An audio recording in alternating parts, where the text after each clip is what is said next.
This is a Ford Focus RS. It is a $40,000 Ford hatchback.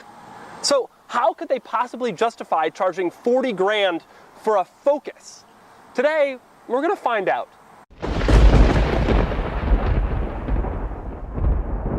Now, for more of my thoughts on the Focus RS, you can check out my column on autotrader.com/oversteer. Right now, we'll get into my driving experience in a minute. But first, let's take a look at what separates this, the Focus RS, from a traditional Focus hatchback.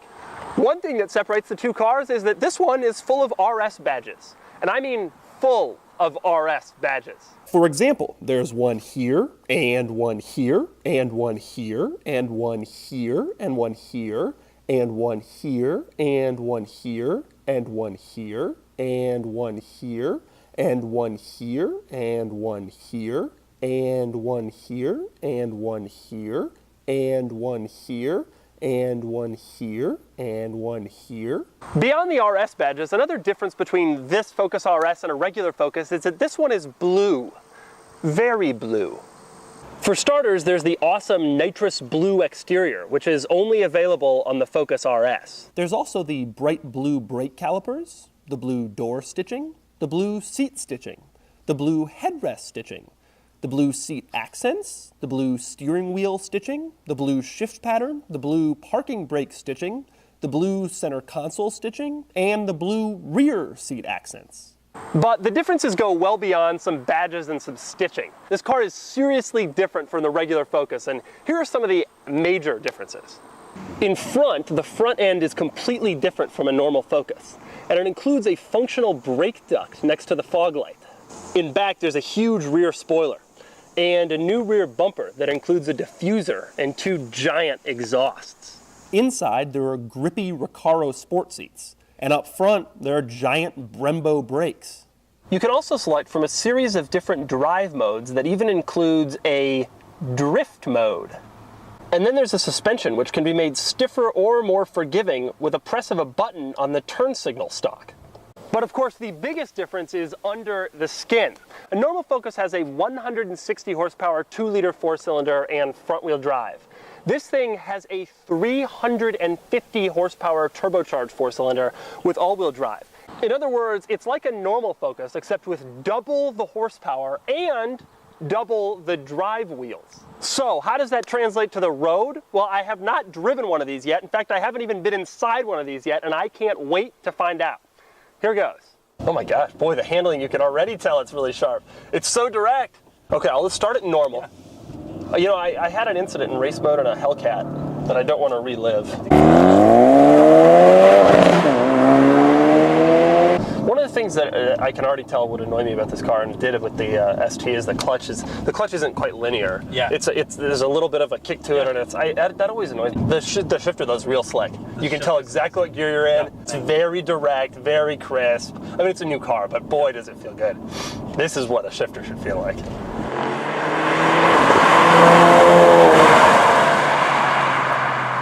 Boy, the steering is so direct. Even just making that little turn, you're like, I can't believe how well it steers. And it feels, around town, it feels like a car. Well, yeah, this is. It is a little rougher than, you know, you'd want maybe for like a hatchback, and I'm only a normal. Oh, wow. My God. Wow.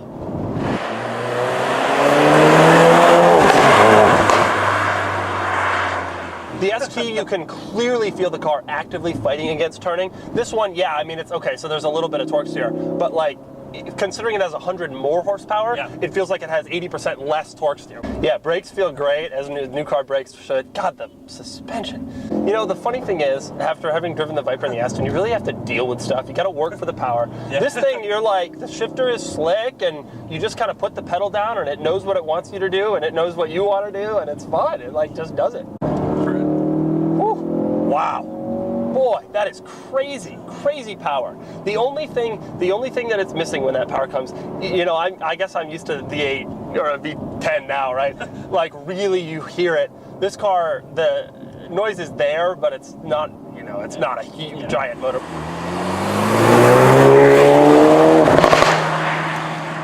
Driving dynamics are so good. The steering is so direct.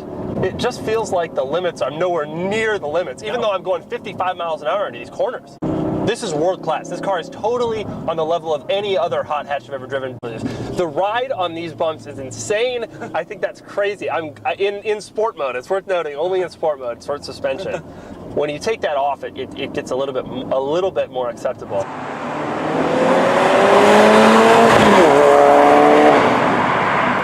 It most likely will. Wow, God, the turbo there's no turbo lag. It just kicks in and it just goes and goes and goes. It's not scary fast. It's fast. It's fun fast. It's not scary fast, which is exactly the world I want to live in. You point the steering wheel, it goes there. Though it's light, it's direct, it's precise, and that's really awesome. That's perfect.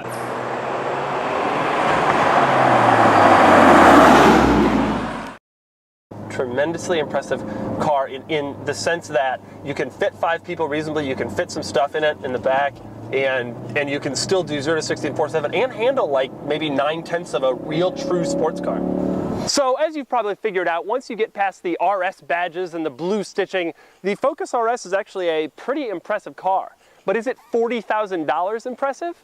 To find out my thoughts, click the link below to check out my column on autotrader.com/oversteer.